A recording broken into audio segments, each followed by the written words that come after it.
At that time, we were showing a lot of figurative works.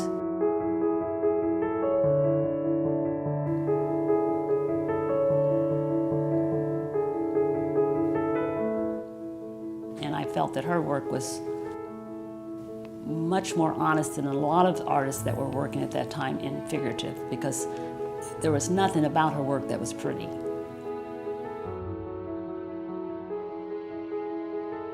It's utterly clear to me that she was going her own way, that she wasn't working to any particular audience except herself. You'd think that's a commonplace in art. It's profoundly rarer than it sounds. She wanted those who recognized what she was drawing, what she was painting, that there would be a moment of communion with them and saying, oh.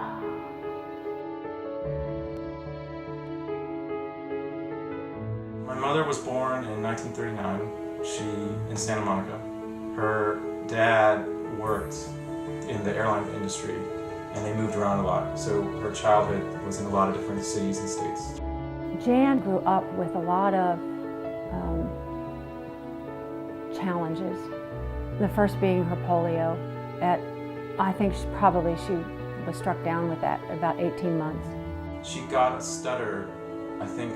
I don't remember the story very clearly and if it's even the right story, but I think she at one point decided to see if she could fly, so she jumped off the roof of the house and hit her head. And the interesting thing about that, I think, is that it actually didn't affect her art in any way. It wasn't something that caused her to become more inclined to be able to paint or open up her eyes or anything at all. I think if anything, it probably just helped her to maybe focus even a little bit more on artwork and honing her skills and being a little bit more introverted. She was kind of disguised as an ordinary person, but and came across as a really still palm, but it turns out she was this enormous reservoir of a human being. She's just, the first layer was kind of ordinary, and then there was this really incredible, dry, wry wit that just always made me laugh. I'm a painter. That happened about 25 years ago, and it's taken some time to be able to actually do art. The hard part of doing art after fashion art is that the figures in ads are always about 10 heads high and sleek and beautiful. So, the obvious thing is these aren't 10 heads high and they aren't sleek, and, I had to overcome that sleekness, and I think that's partially also how the sort of ugliness happened also, because I was attempting so hard to overcome that slick.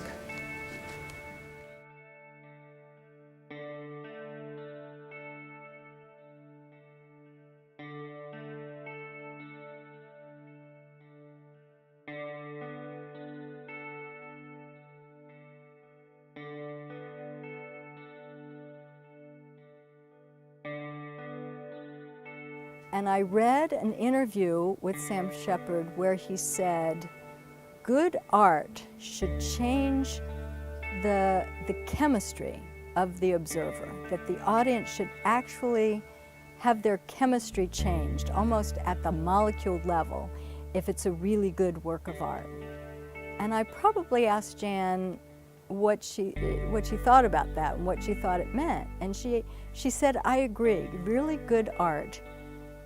And she hated the typical, what she used to call the couch picture, where you just have a painting that picked up the colors in your living room. But she said, a really good painting, what I aim to do with my work is to unsettle the viewer. It can make them angry, it can amuse somebody, it can unsettle them, but I want it my work to change them in some way, that they're a different person after they look at that picture. She didn't like labeling. She didn't like everything. Things are not black and white. Life is about gray issues. There is no black and white. And it's gray, shades of gray and lots of color. And even with a lot of Jan's art that appears very dark, and some of it was like, oh my gosh, Jan, what is that? Yet there's a vibrance behind it. There's a life behind it. I think in summing up her work, maybe I have to make the distinction of which body of work we're talking about, because one of her, I see it as a strength, but it's a complicated thing, is that she veered off in many different directions at various times. And there are several pieces that to me are all part of what I would call a particular body of work, and that's the stuff I respond to the most. It's serious, it's dark, it's probing, and I had said that I see her as a kind of spiritual heir to German Expressionism. I mean, I would say that people like even Edvard Munch or people like that, who were, to use an insipid cliche, were making lemonade from lemons with their life. I see aspects of that with her. I think that whatever was under the surface in her life, and a lot of it is stuff that most of us just want to stay there. We don't want to reach in and grapple with. I see her bringing up to the surface and presenting it in a kind of unvarnished way.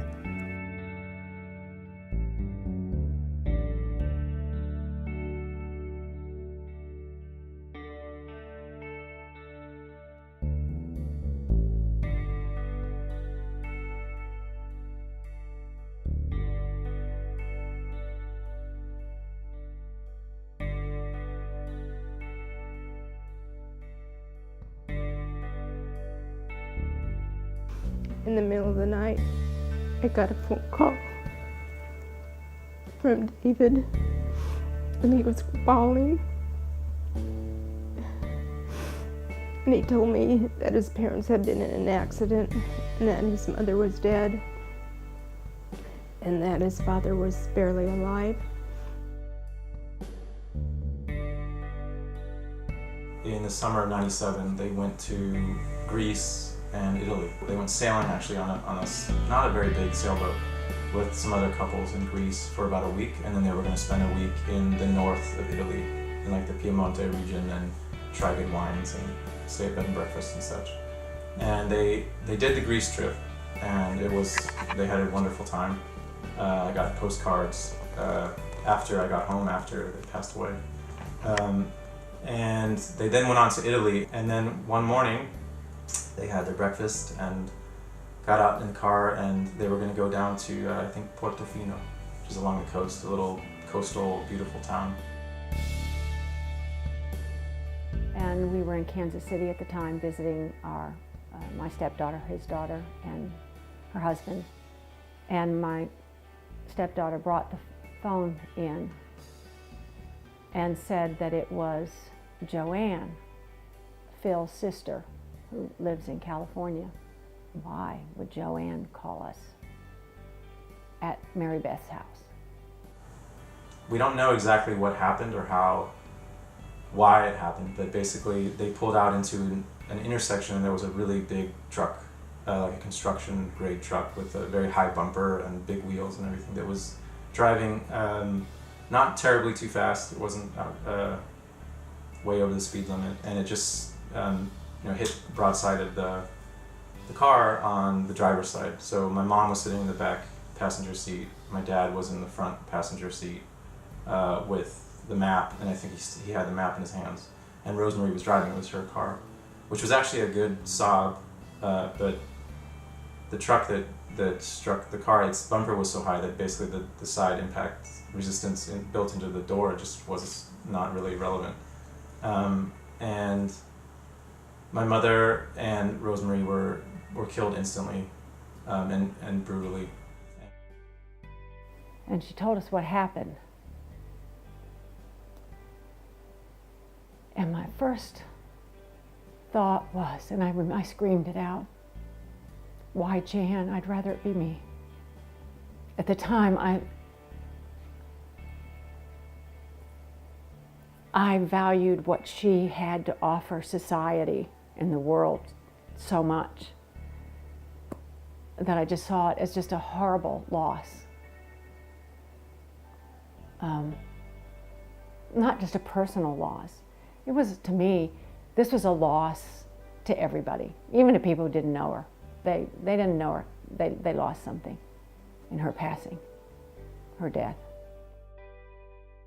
My aunts and family friends and everything got the message, by like 5 or 6 in the morning, and I had a flight booked already at 8 in the morning or 9 in the morning to Milan. And I remember just as I was going to board the plane in San Francisco just to get to DC, to get further to Milan, that my dad had died right then. So didn't get to see them alive. And when there's a death, is an accident like that, and it's sudden, it's like a ripping, just a ripping, and all the things you didn't say. One of my aunts went with me, a very close friend of mine from Mexico went with me. So we must have been about 12, 13 people there, conglomerated for almost 2 weeks as we sorted through the paperwork with the embassies, with figuring out what to do with their bodies, had them cremated there in Italy. Visiting the junkyard to see the car and the truck, and 2 weeks later we came home, and I came back to this house, and everything changed. That was 15 years ago that we lost both Jan and Phil, and it seems like it was only yesterday. I just know I missed her, and I still miss her. When people are deep reservoirs, you can never really know them. But then again, I feel like I know her.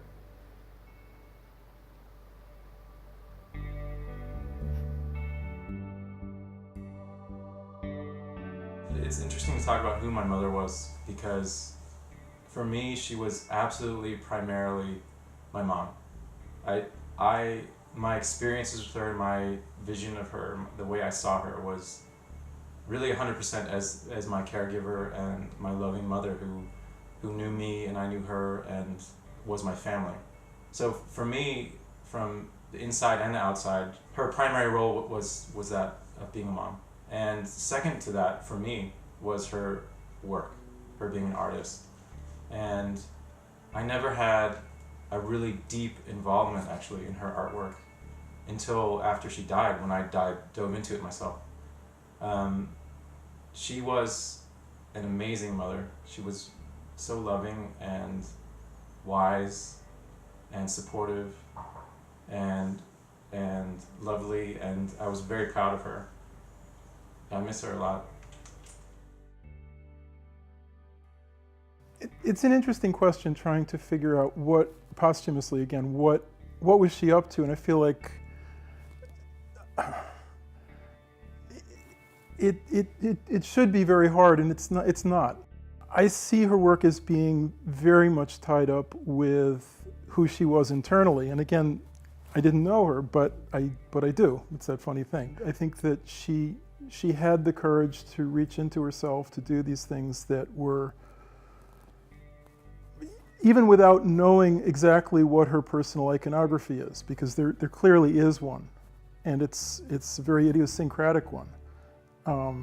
But even without having the key to everything about it, it's apparent that she's dealing with material that is complex, that had great personal meaning to her. Well, I think she was ambitious, and I think she was allowed to be so. And I think that, which is, to me, this doesn't happen to every artist. I think that she was privileged In fact, when I saw her work, I said, geez, I wish I could be that honest, because I think her work was not pretty, and I think there's a part of me that has that in me too to do that, but I've chosen not to. So when I heard Michael say that, I thought that was pretty powerful. She wanted them to get in touch with their own soul. I think that's what she wanted. I think in the process of her doing her work, she was touching her own soul. One of the things that I esteem about her work is that she was fearless in rating art history. So she went back and we could say borrowed or was influenced by, but it's more than that. I mean, I think she was really almost collaborating in some ways with some of these people. So like when she does, I mean, I always talk about this one piece of hers, Goya and the Artist in Hell.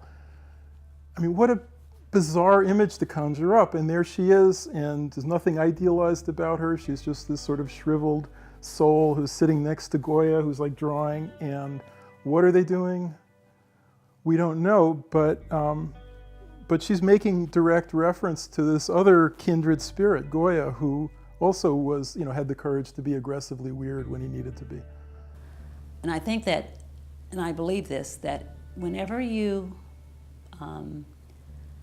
do what you feel that you really need to do, regardless of what anyone else thinks, there will be an audience for that. That's my belief. I don't think that, but if you worry about what other people think about the art, you will not do your best art. And I think Jan didn't care about other people thinking one way or the other. She was just doing her art. And I think that the work speaks for itself.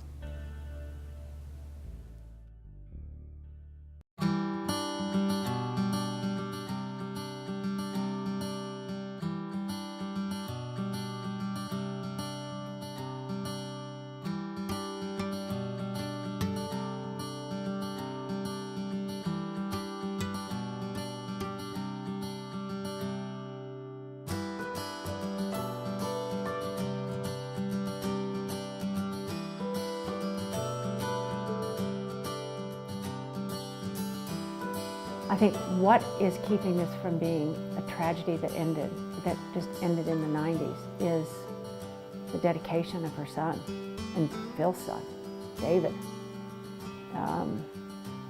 He has not been willing to let it go. Since he has taken the time to come in the studio and catalog her work and look at so much of it that he hadn't really looked at before or didn't have an opportunity to, I really believe that it's David's efforts that are going to keep this alive. Well, does stuff like her paintings matter? Does stuff like human emotion matter? Does stuff like being human matter? Yes.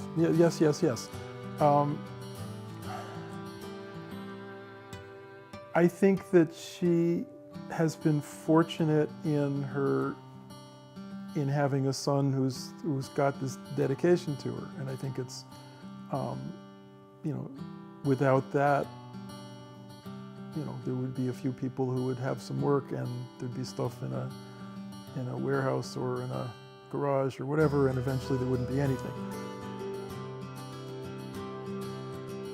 Throughout her artistic career, there was a big progression and change in her art, an evolution of her art. And she was, I think, especially in the last few years, was really excited with where it was taking her. And I say that because I think that she was also excited about where it would take her. That what new paths, what new avenues would it take her down that she had never really thought about before? What new techniques would she learn? What new ways to express herself? And, you know, she wasn't always painting dogs. And those became kind of, the dogs and other creatures just kind of became this wonderful mechanism for her to make a statement that her art, in many ways to me, is like when someone tells a parable. You know, it's up to the reader, the hearer, to find the message. And the message, everyone who sees it and hears it is going to find a different message. And Jan was very happy with that. I don't think she was always in that place. But I think she was looking forward to what new things would she learn. I don't think she ever really felt like she met her full potential. Why are we discussing her art? Because I think it's beautiful. I think it has messages that we all can learn from. I think it should be shared with the world. That spirit that is expressed through the life of Jan Karlton, and in her creativity, in her art, in the person that she was, in her poetry, in all of her writings, that same spirit is being expressed through many people around the world. It didn't just belong to her. She'd want people to see it. She'd want people to see it and go, oh, I get it. You know, that it articulates something in them that didn't have a voice yet.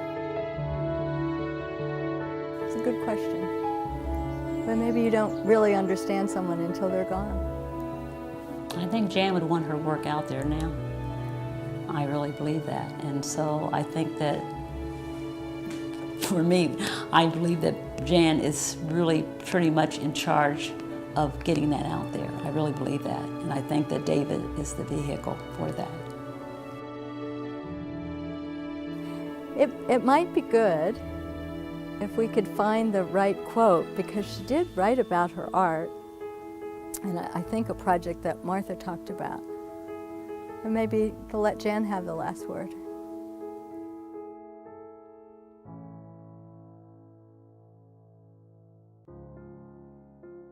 We were given permission by the judge at the time because there was still a case about whether this, they were still investigating who was at fault, and they gave us permission to go to the junkyard and visit the car. And because I had been given a lot of my parents' effects immediately after we had arrived at the morgues, including my mom's wedding ring, which was missing the diamond. I think what happened was that my mom saw the truck coming. I have this feeling because I think she put her hands up because the ring was, she had like some lacerations, really severe lacerations on her nose. So I have this image of her maybe like, putting her hands up to stop the truck, as anyone might do. Looked in the back seat and there was, just tiny shards of glass everywhere. And it's that kind of glass that looks just like diamonds, like from the car glass. And just could not find it, of course. Thousands and thousands of pieces of glass in the back and blood, and it was really, really horrible and tragic. Throughout the day, we were there for maybe 3 or 4 hours, or maybe it was only an hour, I don't know. And just looking and looking and looking, and just could not find the diamond. And as we were leaving, I thought, okay, I'm gonna check just one more time, maybe it's there, maybe I'll find it. And at that moment, the sun lighting changed, the angle of the light, everything, and as I went to the back of the car, I just saw it amongst, I'm getting goosebumps, of course, hundreds, thousands of pieces of glass. It was right there. So I took it out very carefully and had it reset in the ring, and my wife wears that ring now.